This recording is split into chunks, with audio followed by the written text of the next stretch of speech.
Paul, you're right about the plates on the boiler and the clock. They have been sabotaged, and I think I know who did it.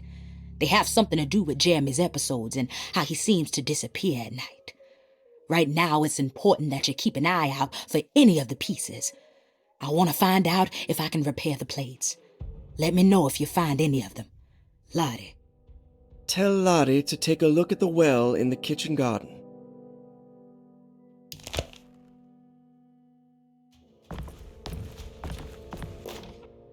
Dr. Elmore Lee Gray is Derceto's chief doctor. Accounting and all administrative work is handled by me, Paul Waits. Magdalena Thompson, or Mags, is responsible for the household. Jean-Baptiste and Charlotte Tabois are responsible for keeping the guests' medical regimens in check. Finally, Jack Chance is our gardener, who can occasionally be seen in the conservatory, but is for the most part busy outside. There are currently 6 guests at Derceto. Malcolm McCarthy and Ruth Tallant reside on the first floor. Jeremy Hartwood, Elisabetta Perosi, Grace Saunders, and of course Cassandra Beauregard live on the second floor.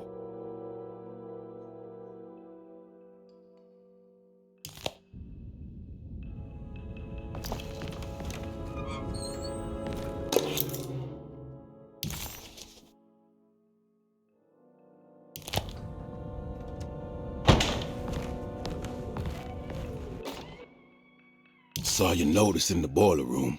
You should know Mr. Chance won't be coming back. I got no business being in there myself, but you can take a valve from the wine cellar if you want to try to stop the steam pouring out. Be careful.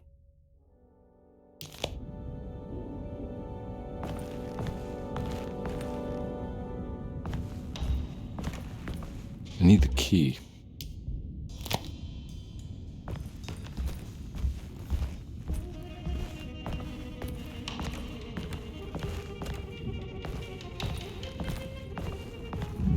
There's no way I can get into this thing. Better leave it alone.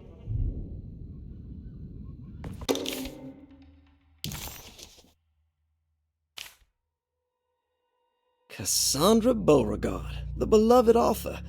Very exciting, isn't it? What do you want to put down for reason for admission? What her agent told us. Cassandra suffers from writer's block and needs to finish her moving picture script before the end of June. Mr. Chardot suggests Cassandra's heavy use of barbiturates is holding her back and risks ruining her career. And how should we summarize her personal history? Let's keep it short. Cassandra Beauregard is a beloved crime author who managed to pull herself out of poverty and into stardom. 5 years ago, she tried killing herself by jumping off a balcony. The incident left her a cripple and now relies heavily on her wheelchair. And for diagnostic impressions? Cassandra suffers chronic back pain following her suicide attempt. She self-administers morphine to keep herself ambulant, but has become addicted and the desired effect is now lost. The drug abuse clouds her mind, and she is unable to focus on real life. To save herself from this insight, she instead makes up stories to fill out the gaps in her own thought process, resembling the Korsakoff syndrome. Oh, bravo, Doctor. How will you treat her? First of all, she needs to be weaned from her drug addiction, and hopefully it will resolve her compulsive lying. Then look into permanently numbing her pain in her back through surgery. Finally, deal with her suicidal thoughts. Fantastic. With such a short time before June, I really hope she gets better soon. We will do what we can.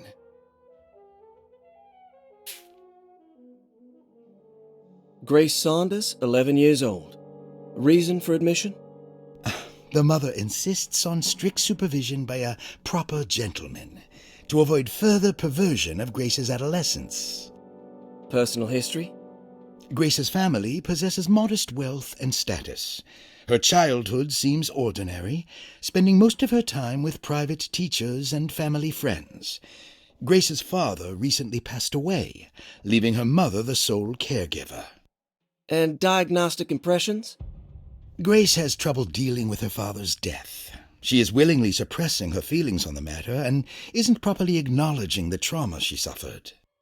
Any planned treatment? Grace needs nothing out of the ordinary. She simply needs parental guidance. Eventually, we can work on her feelings toward her father. Thank you, Doctor. I'll finish the paperwork and get her installed. Malcolm McCarthy, 54 years of age. Reason for admission? McCarthy admitted himself to Derceto, stating simply that he needs some damn rest. And personal history? McCarthy claims he used to work as a lawyer in Baton Rouge, but says he can't go into details because of some legal dispute. His background remains largely a mystery, except for the occasional clue that he drops in conversation. Huh. And diagnostic impressions? McCarthy is an anxious man and an alcoholic. He often tells half-truths due to some deep-seated inability to trust other people. And how will you treat that? McCarthy will take some time to open up. Spending time with Jack's dog or the child should be good for him. Their harmless nature will help build his sense of trust. Thank you, Doctor.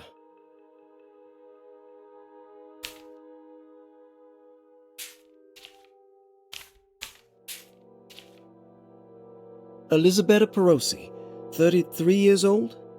What should I put down as reason for admission? Well, Perosi broke into Derceto and was found wandering the grand parlor.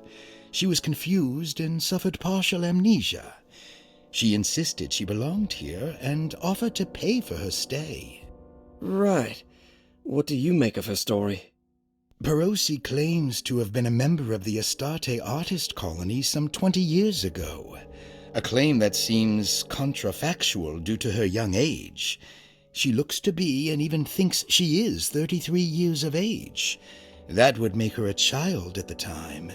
It seems fair to say that Perosi's story is untrue, deliberately so or not.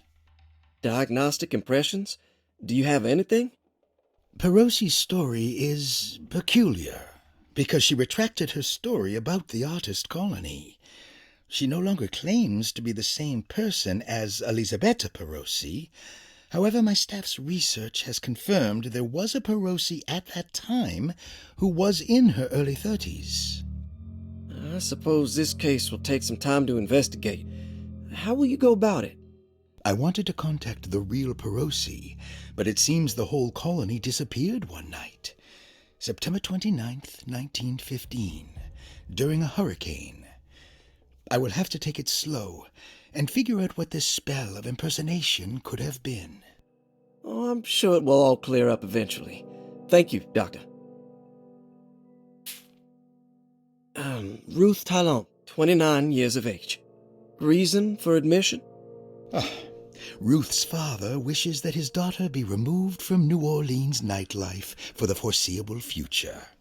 He fears that her overly free spirit is tarnishing the family's reputation. Sounds simple enough. Personal history? Ruth comes from considerable wealth. Her family owns several hotels and restaurants. Unlike the rest of the family, her sense of adventure has taken her around the world, including France during the Great War as a photojournalist. The last decade, she has provoked many rumors of being a debauched flapper, bordering on nymphomania. And diagnostic impressions? Despite her father's frivolous reasons for her to be admitted, Ruth does seem to provide an interesting case. She is refreshingly open and doesn't shy away from talking about her life during the war or her continuous celebration after returning to the States. She is admittedly a sexual deviant and feels no remorse. And her treatment plan? Simply staying at Derceto should do wonders for Ruth. If not, at least for her family's reputation. Ruth doesn't need to change.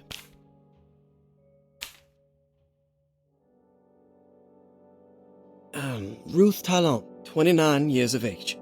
Reason for admission? Ruth's father wishes that his daughter be removed from New Orleans nightlife for the foreseeable future. He fears that her overly free spirit is tarnishing the family's reputation. Sounds simple enough. Personal history? Ruth comes from considerable wealth. Her family owns several hotels and restaurants. Unlike the rest of the family, her sense of adventure has taken her around the world, including France during the Great War as a photojournalist.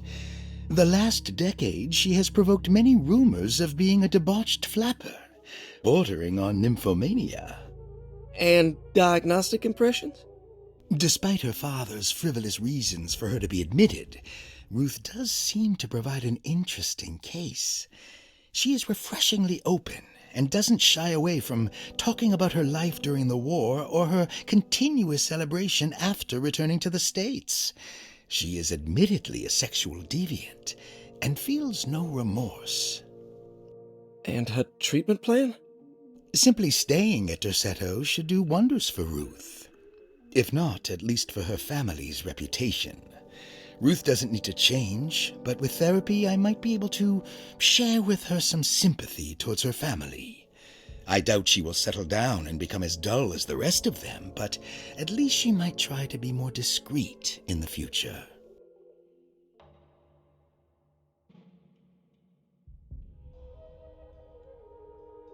Looks like all the patients are accounted for, except for Jeremy.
Lost Plantations of Louisiana, Thierry Briclot, 1917. Derceto was a small plantation on the eastern shore of Lake Pontchartrain. The land was considered difficult for industry and was sold for only $30 to Elijah Pickford in 1818. Pickford employed hundreds of workers from nearby New Orleans to clear the woods and build a small plantation mansion facing the lake with a striking Greek Revival temple facade. Derceto kept a modest production of barrique tobacco and indigo that persisted up till the Civil War. During the antebellum era, Derceto was the source of many rumors concerning voodoo and witchcraft. People who traveled the lake reported seeing people dance at night in front of bonfires, bleating and wailing. On June 17, 1862, Captain J.W. Norton of the Union Army recounts leading a raiding party from ships anchored in Lake Pontchartrain in order to seize control of Derceto and free the slaves working there. The captain was surprised to find the workers fighting back with unprecedented zeal. Norton's account describes these men and women as enraged with fanaticism. Pickford reportedly tried to placate the raiders, but was shot in the confusion. Captain Norton left the mansion burning and retreated to his ships with his men. Derceto was left in ruins for several decades. The ownership of the land was long disputed and returned to the Ledoux family in 1901. Several police reports were filed during the following years as the Ledoux tried to get rid of a camp of squatters on their land. The police made several visits to remove the trespassers, but the people kept returning. On November 1, 1907, Inspector Legras of the police charged a deadly attack in order to save several children kidnapped by the squatters. Many were killed and even more were jailed. The following year, Ledoux rebuilt Derceto, incorporating the surviving stone foundation and adding a magnificent wrought iron conservatory. The farmland had been reclaimed by the surrounding woods, so it was no longer profitable to use as a plantation. Instead, the house was turned into an artist's colony. The Astarte Artist Colony was a successful group of artists, including figures such as painter Heinrich Cassel and poet Nora Keith. The group was also known for their beloved Mardi Gras crew called the Pirates of Pontchartrain.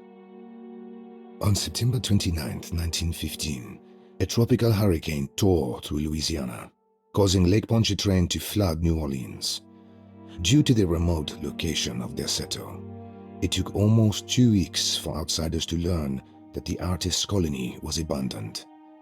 The 12 residing artists had all vanished without a trace.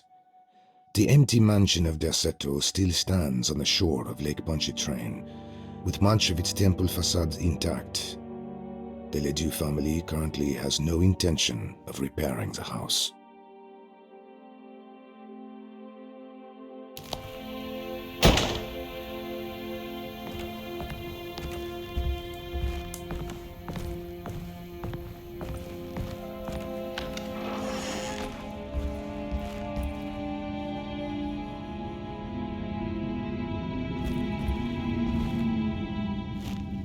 Now we're talking.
What happened? Everything's normal again? Right.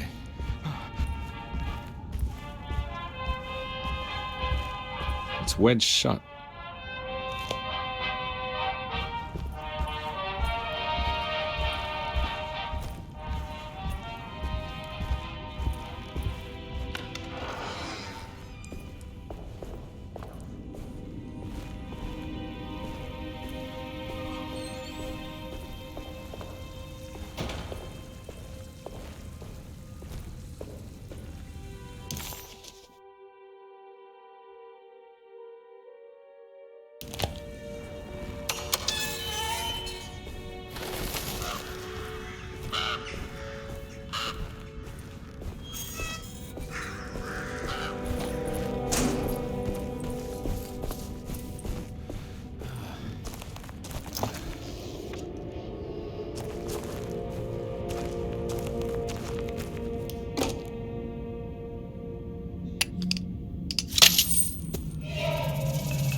Got it.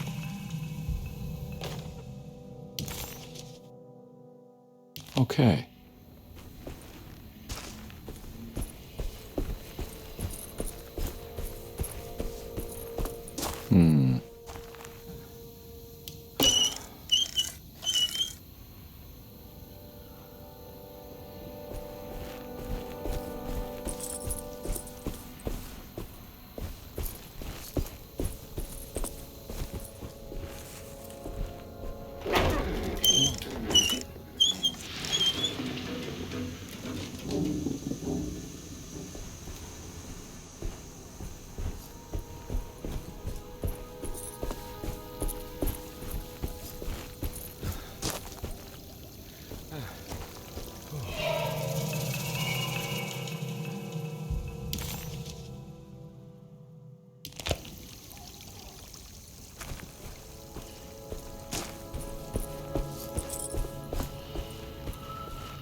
You know, Mr. Waits, I saw a piece of the plate that Liza broke.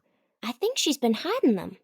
She's not very good at it. She just chucked it into the little room with all the tools behind the boiler. I left it there. I didn't want to embarrass her by picking it up while she was looking.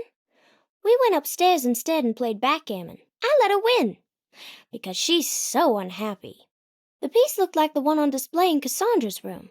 You know about that one already, right? Or is your eyesight really that fuzzy? I hope you don't feel bad about your glasses. You only look stupid when you squint. Maybe if you had more eyes, you would see these things.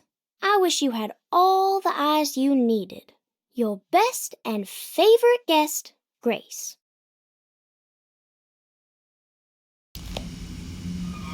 It's stained. Looks like some kind of rot. It's another plate for the talisman. Like the other one, it's broken and missing some pieces.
What are you doing in my kitchen? I assure you. No, I'm sorry. I promise you. Mr. Hartwood is nowhere near my kitchen, and neither should you be. Don't make me kick you out of this house. Sorry. Now get out! Yeah.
This must be the clock that Jeremy wrote about in the Commonplace book.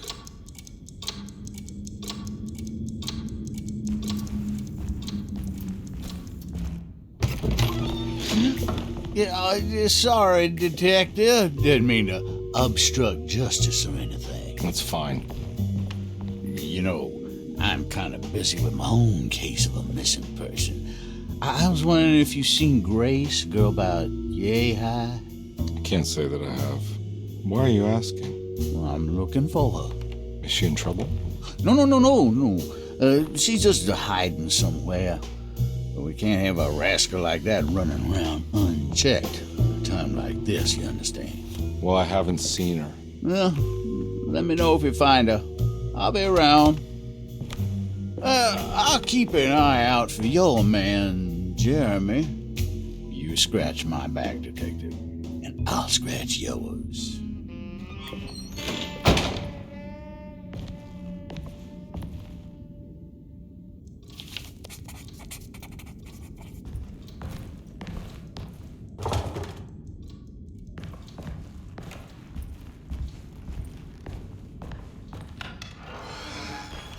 Looks like everything's back to normal here.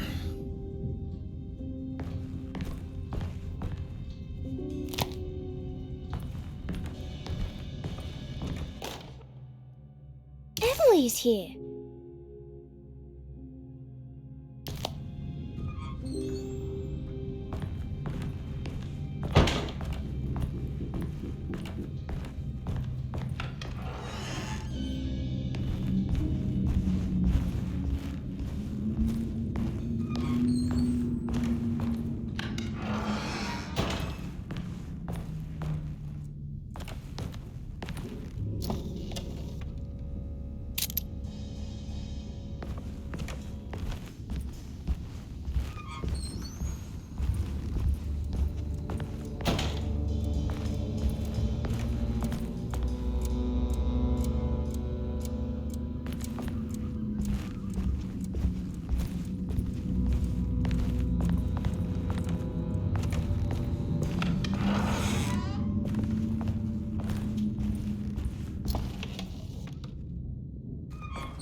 Huh.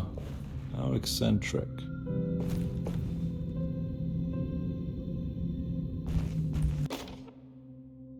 I did it!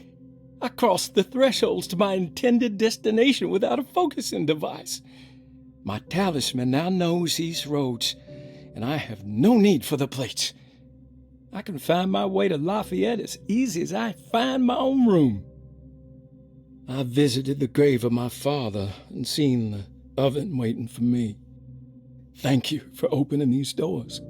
I now must summon my courage and go back to that hateful mound outside the oil rig. I hope you'll be feeling better when I return. Jeremy.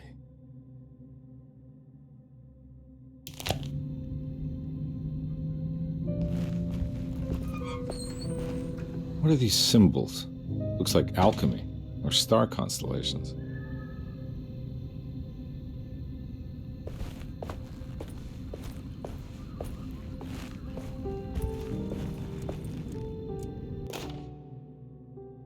Will I need to remember how to get them out again? They are locked up for good reason. I am sure she is still able to whisper the answer in the ears of the wrong people. But not for long. I will see her burned soon enough. That black goat will be sacrificed to put an end to it all. Then it will all be over. No more Derceto, and sadly, no Astarte. Those good pirates of Pontchartrain. May you still sail the lake, until you find the shores of Hali.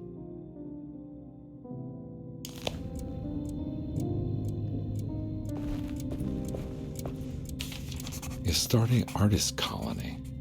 I remember hearing about their disappearance. Must have been 15 years or more now.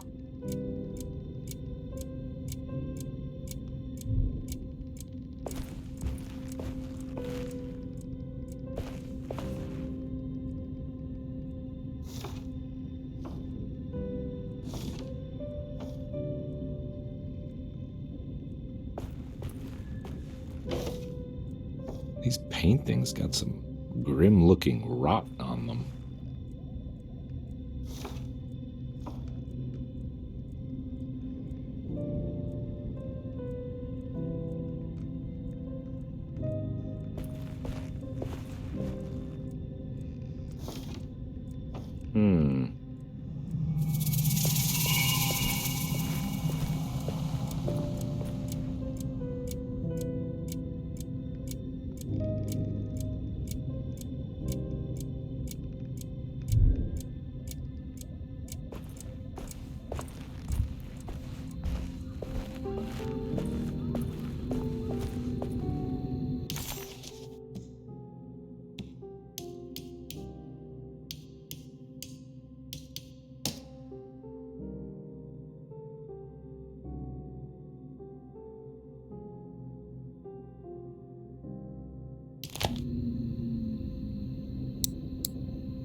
Looks like the plate that held the talisman in the seance room.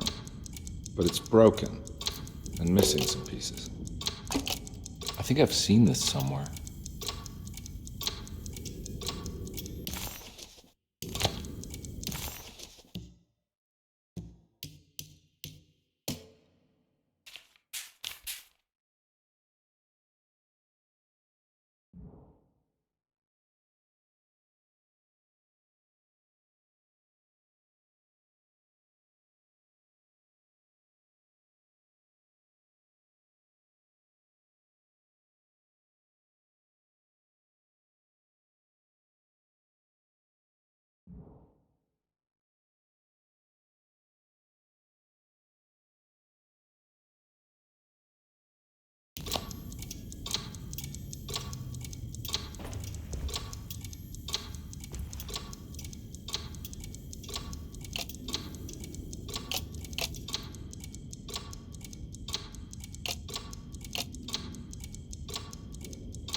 There was something in the commonplace book about this.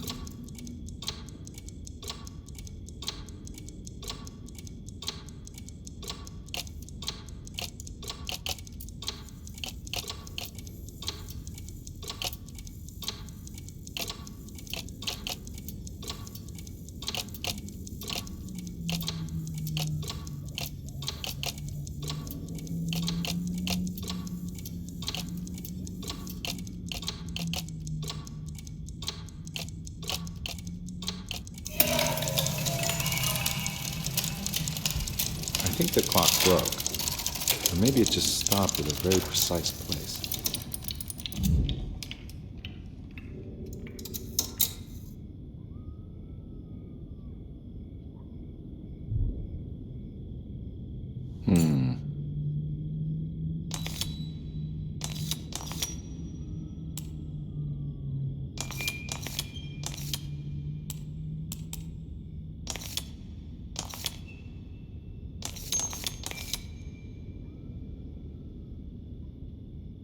There's a picture in the black glass. It's showing me something. It's the hallway outside Jeremy's room.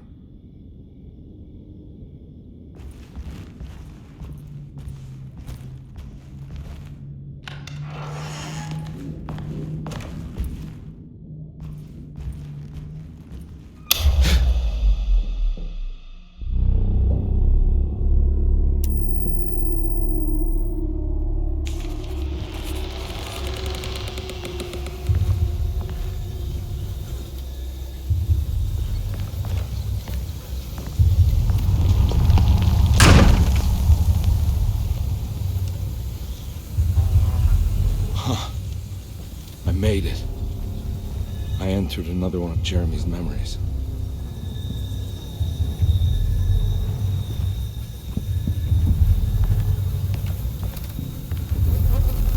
Ugh.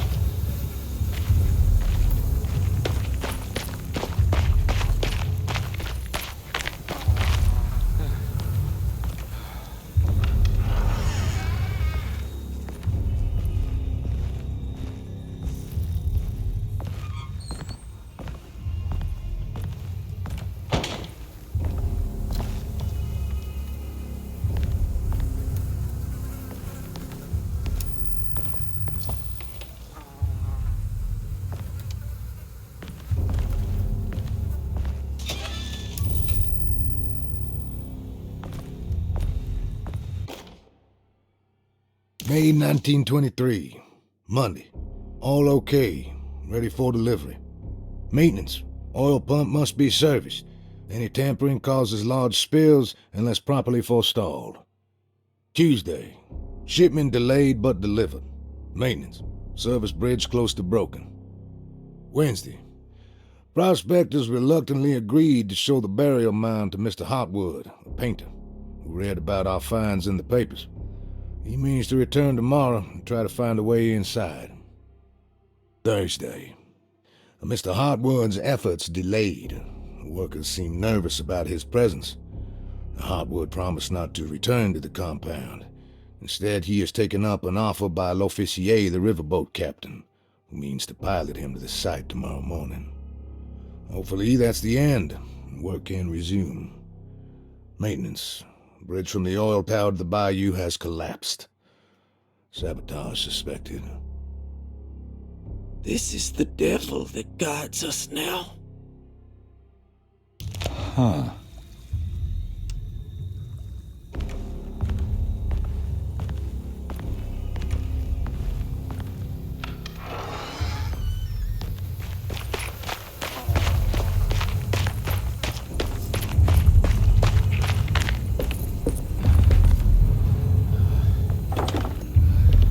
Locked.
Got it.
pretty weak. I just need something to break it.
outside.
Fall to your death and go up in flame.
It's the hateful mound Jeremy talked about in his book.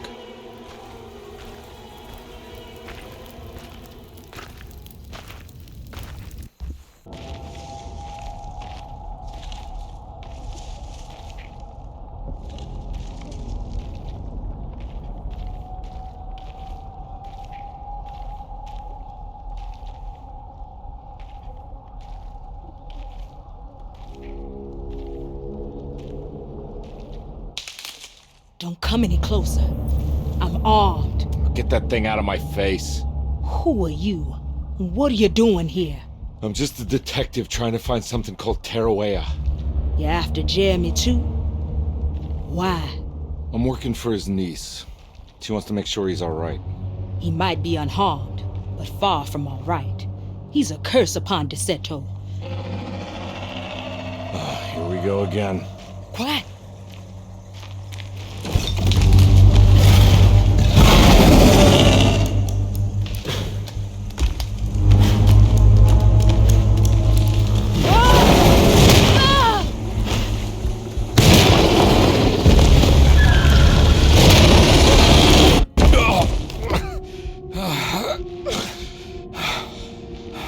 Oh, Christ in heaven.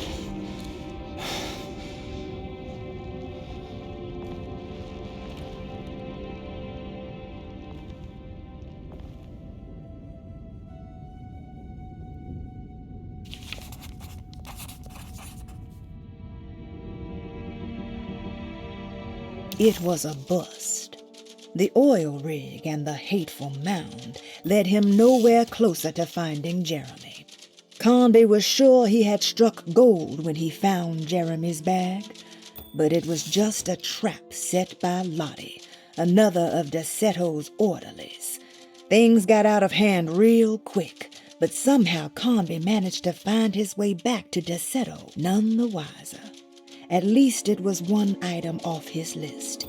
Now he had to figure out what to do with the boiler.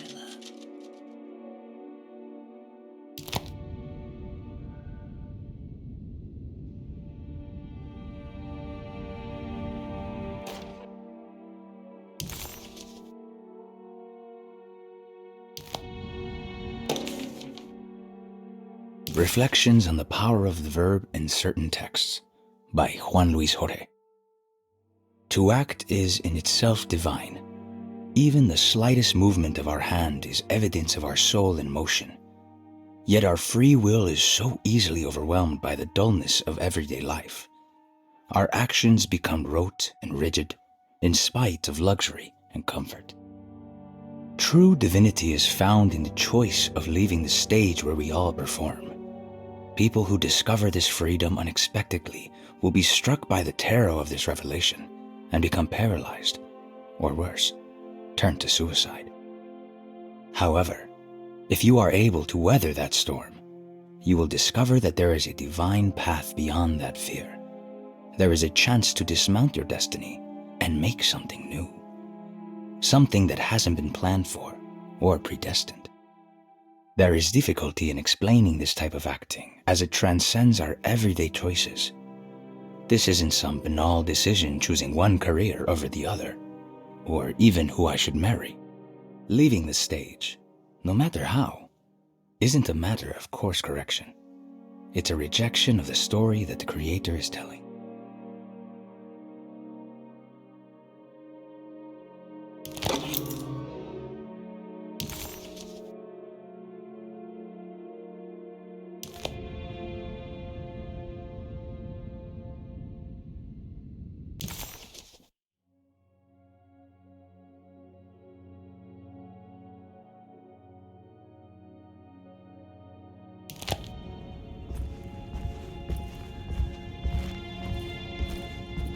It's wedged shut.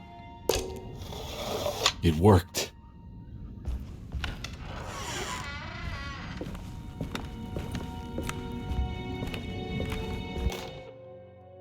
The Barlow lens. Instructions. To double the magnification of your telescope, simply fit this Barlow lens to your instrument. Then operate the fine tuners to adjust the distance between your lenses. This is easily done while looking through your eyepiece. Simply search for a position where your picture is clear and appears flat. When correctly tuned, your telescope should present a clear picture with magnificent magnification.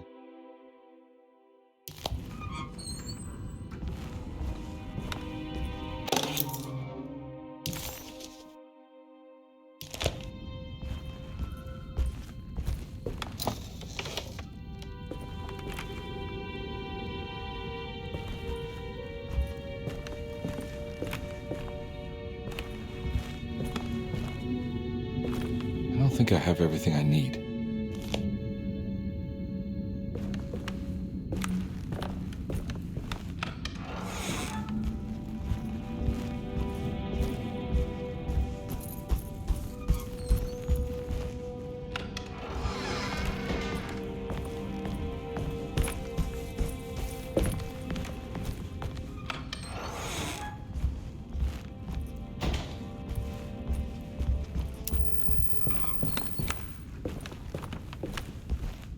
Wedged shut.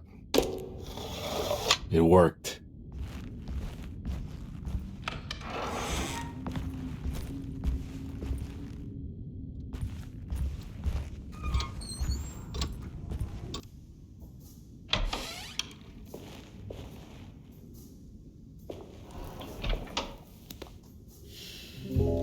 Detective Carnby, how good of you to come. Let me pour you a drink. What happened here? This place looks like it was hit by a bomb. Welcome to the madhouse, Detective. Thanks. Did the ceiling just collapse? I heard it was something in the attic, something that was supposed to happen but didn't. How that could have such consequences is beyond me. The truth is, I don't know why the room looks like this. But I bet your friend Jeremy does. You know where I could find him? Oh, somewhere in his past, I suppose.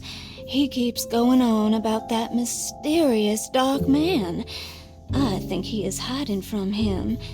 Or maybe he's with him. I can't really keep up. I don't worry much. Take a look around this room. You may think it looks spectacularly devastated, but I just think it's finally found its stride. It fits perfectly with the state of this place and its loonies. The same goes for the nonsense with Jeremy. In my eyes, we finally managed to match the wild ride inside all of us.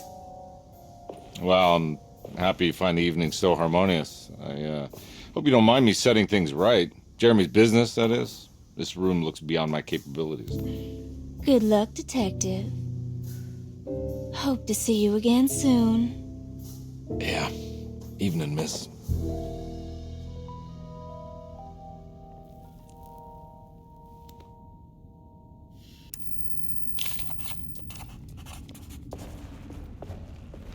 Ruth seemed like a handful. Her talk about Jeremy and the Dark Man made it sound like she might know something of importance. But ultimately, it felt like a dead end.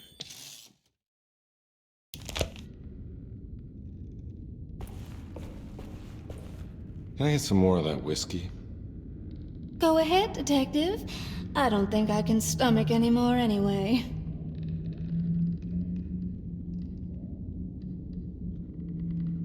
Am I bothering you? On the contrary, Detective, I enjoy watching professionals at work.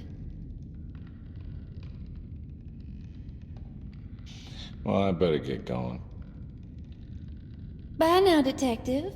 Don't take any wooden nickels.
Ugh. There's more of that aggressive rot.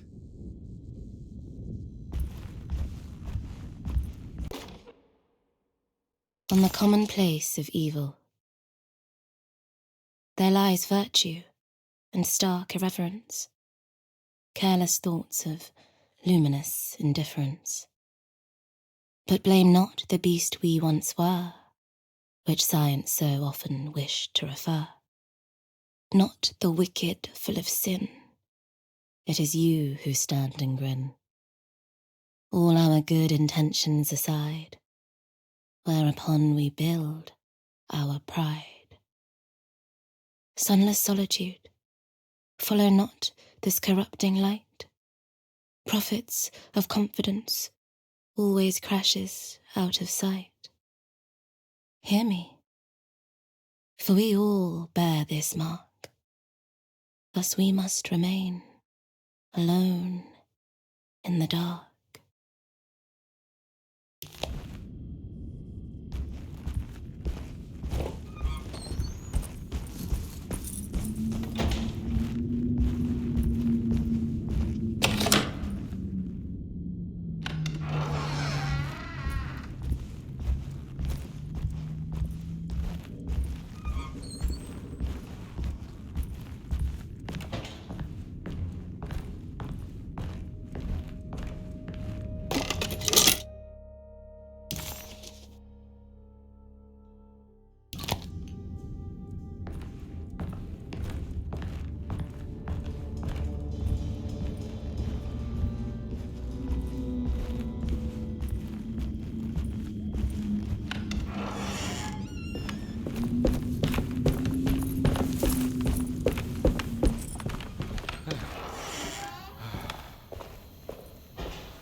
There's something missing.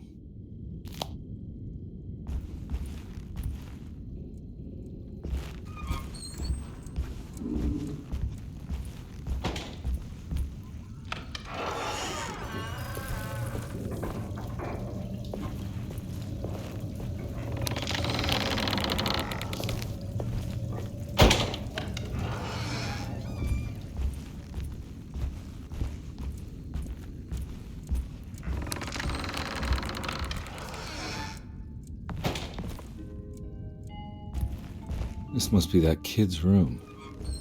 Why does she seem so familiar?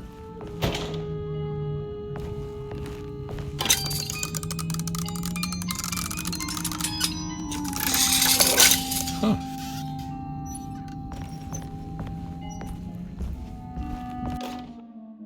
Don't you worry, Grace. Go play your game, bleat and bellow with the others. I won't be jealous. There will be more masquerades. However, I would love it if you would finish my mask for the feast. With love, Ruth.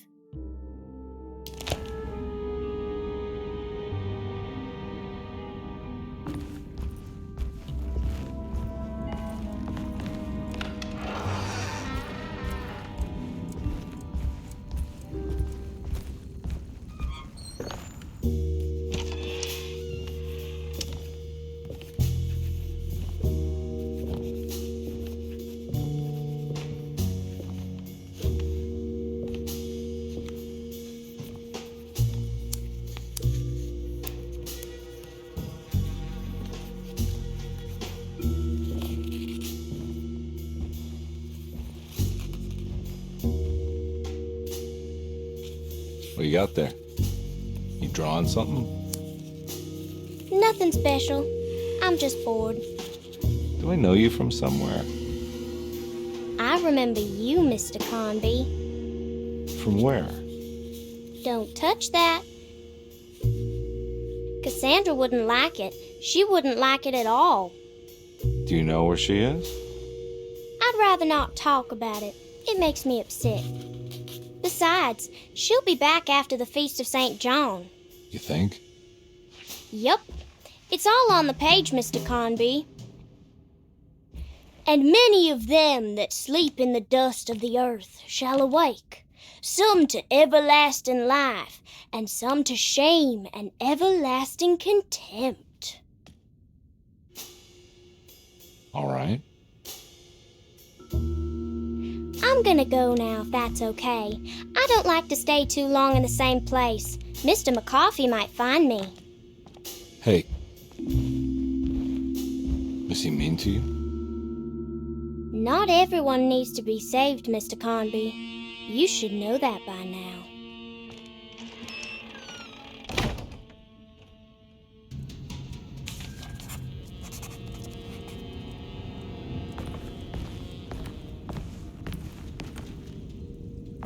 So this is where Cassandra Beauregard ended up. For some reason, I thought she died years ago.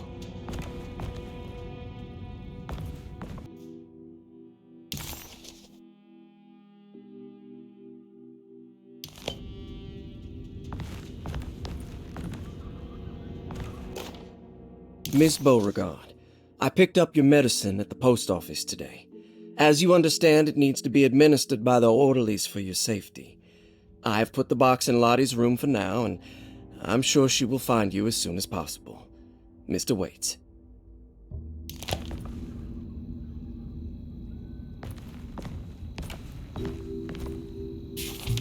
There's more of that rot again, like it's guiding me to do something. But what?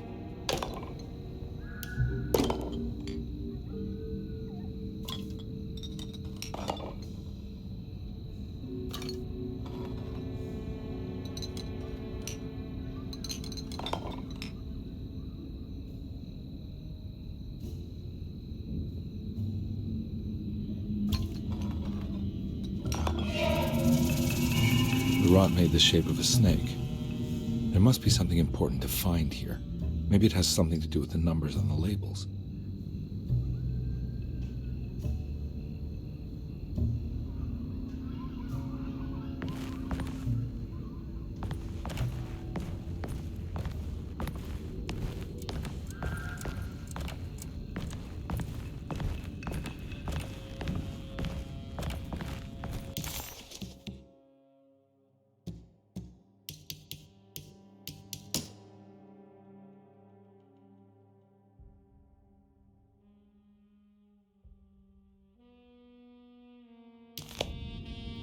It's another one of those strange padlocks.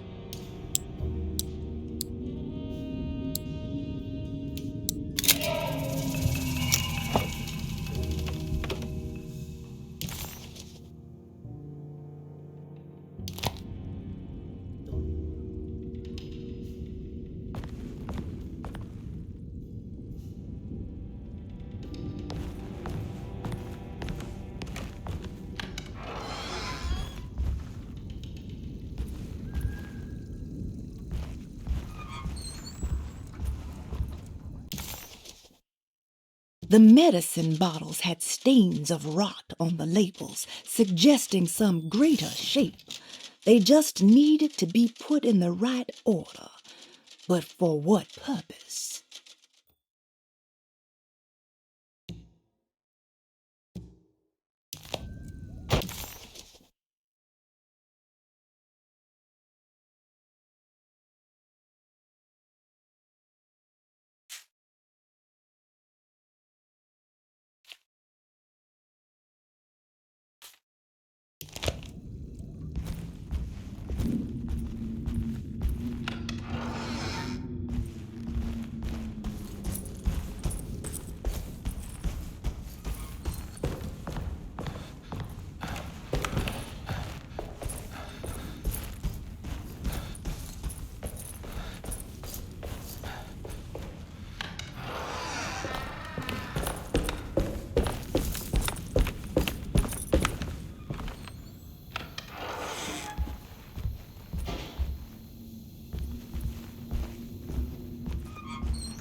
It worked.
Jeremy?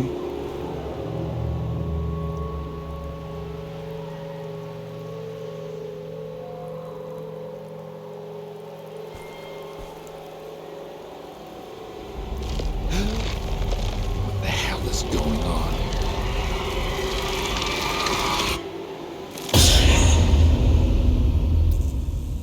Where's the body? Carnby didn't know what to make of the grotesque vision of the dead clerk. Was he dead, or was it all fiction?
Black glass is showing another room. Must be a way to another one of Jeremy's memories.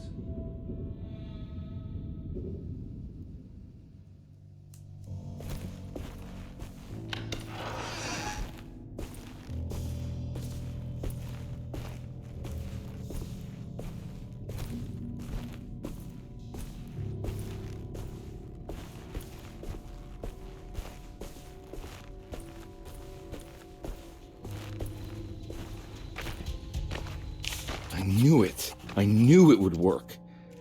You're getting good at this, Carnby. Maybe a little too good at this.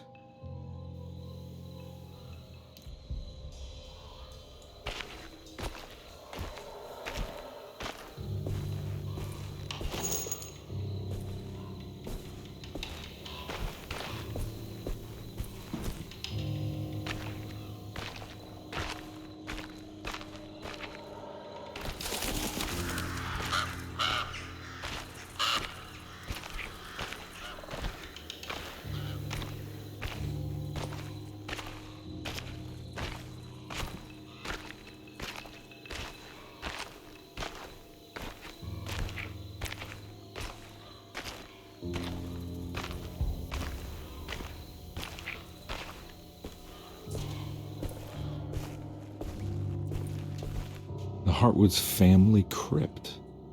Emily's family must have deeper roots in New Orleans than I thought. I figured she was a Yankee like me.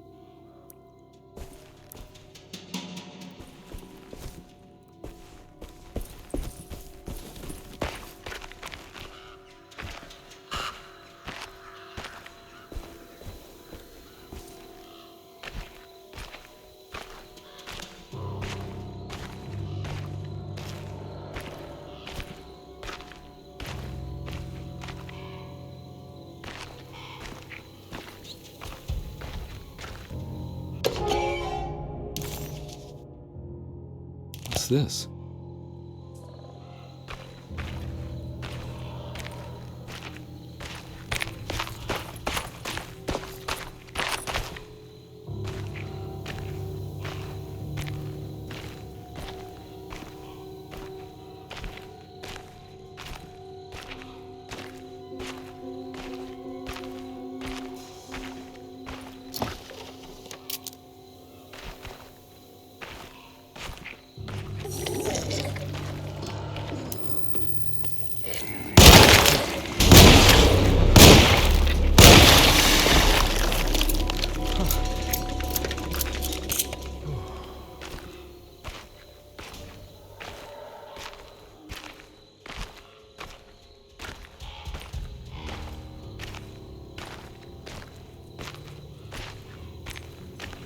Now, what do we got here?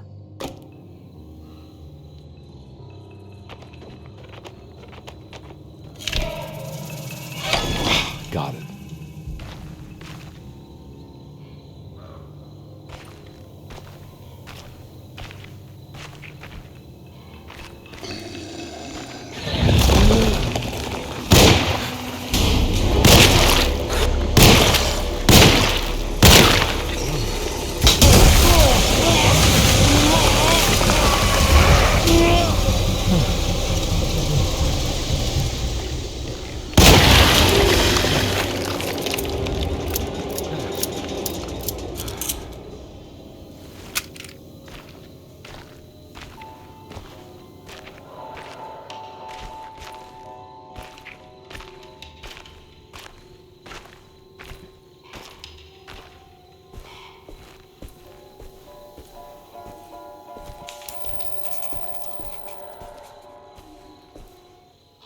It was the chapel Jeremy had mentioned in his book.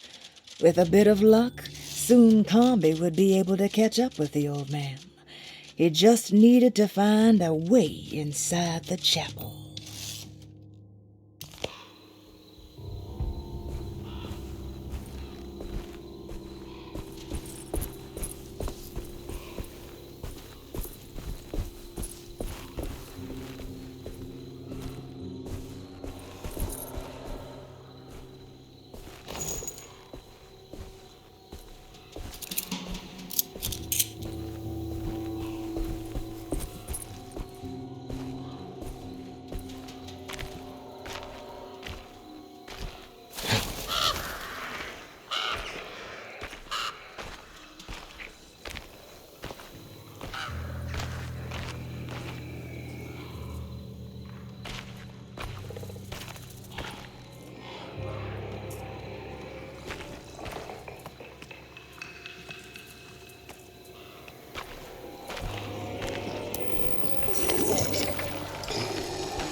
got here?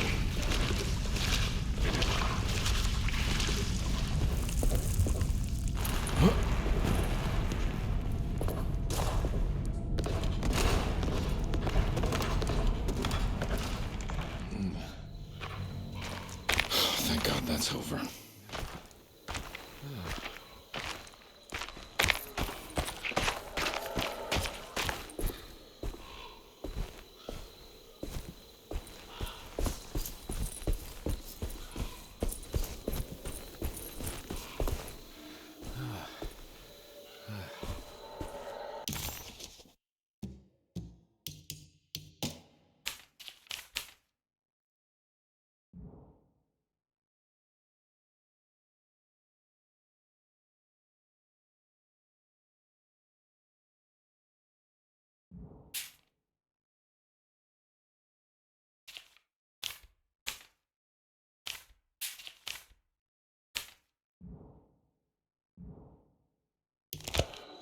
Huh.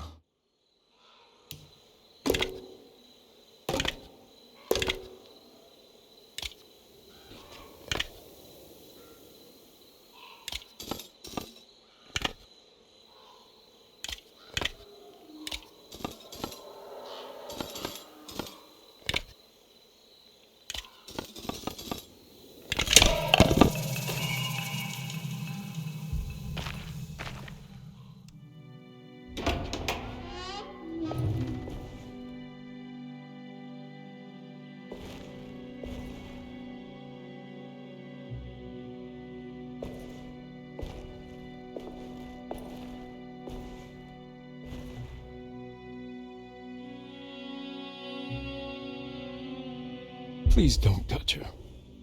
Jeremy. What are you doing here? Everyone's looking for you. I know, it's all a big mess. No one understands. I'm just trying to keep evil at bay. Just for a little while longer. You've got to come back with me. Your niece is waiting at Derceto. Emily? Why would you... My letter. I keep making it worse. What is going on, Jeremy? How is any of this happening? I made a terrible promise with the Dark Man. Who is he? No, don't say his name. He can hear us. He's always listening.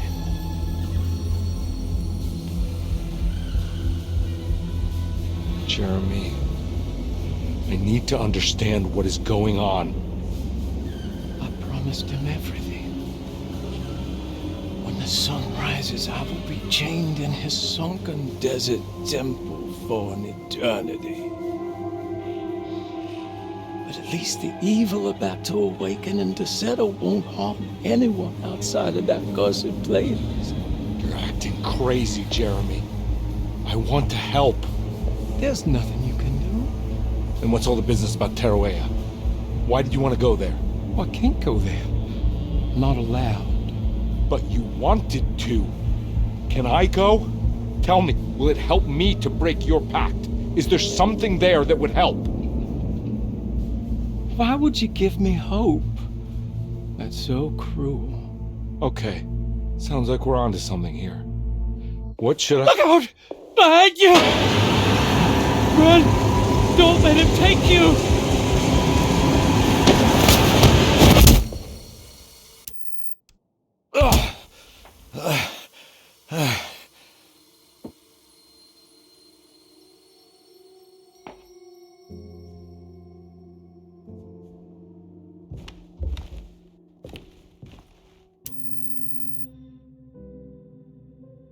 I've seen so many strange occurrences lately. Memories explode into existence and then burn out like tired glass bulb filaments.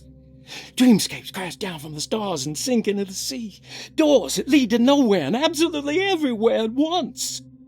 With all this reverie, I want to think there's a chance that you found a way to remain alive in some way I cannot fathom. Just like I've learned to navigate with my talisman, maybe you, with all your knowledge, you somehow knew a way to find me again, perhaps in Teruea. Oh, my love, Jeremy.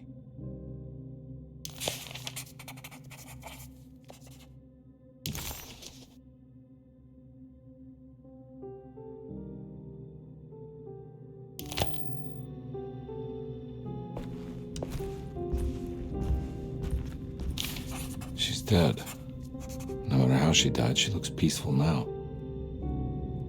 Perosi's body looked unharmed. Carnby couldn't figure out how she died, or why this wasn't a bigger upset to the people at Derceto.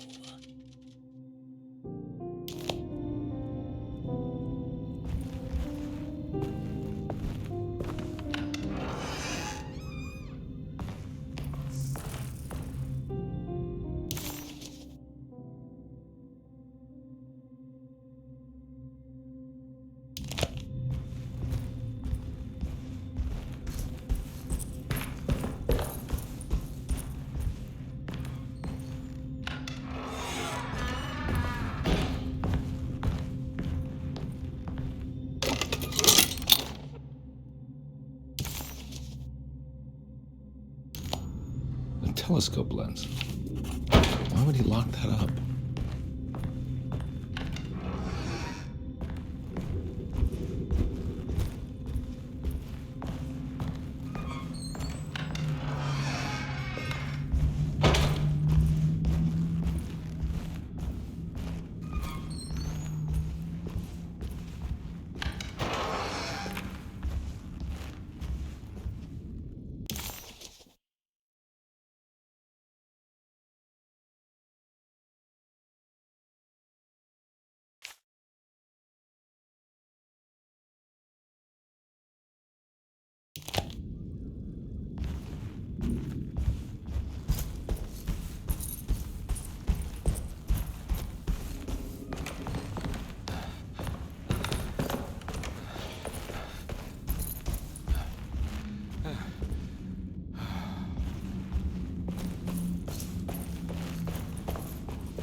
Whoa, what's going on? It's dialing in something all on its own and it's showing the way to another memory? Where is that?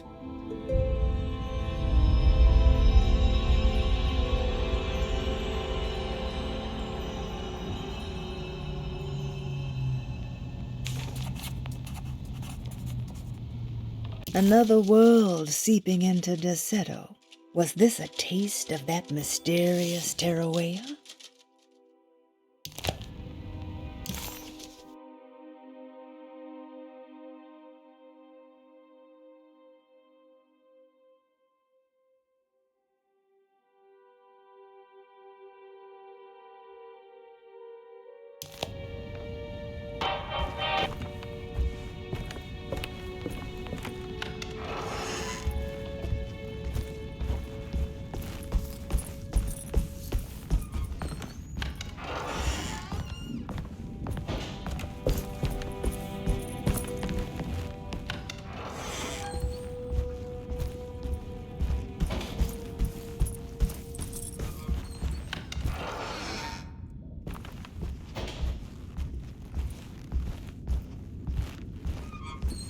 Here we go.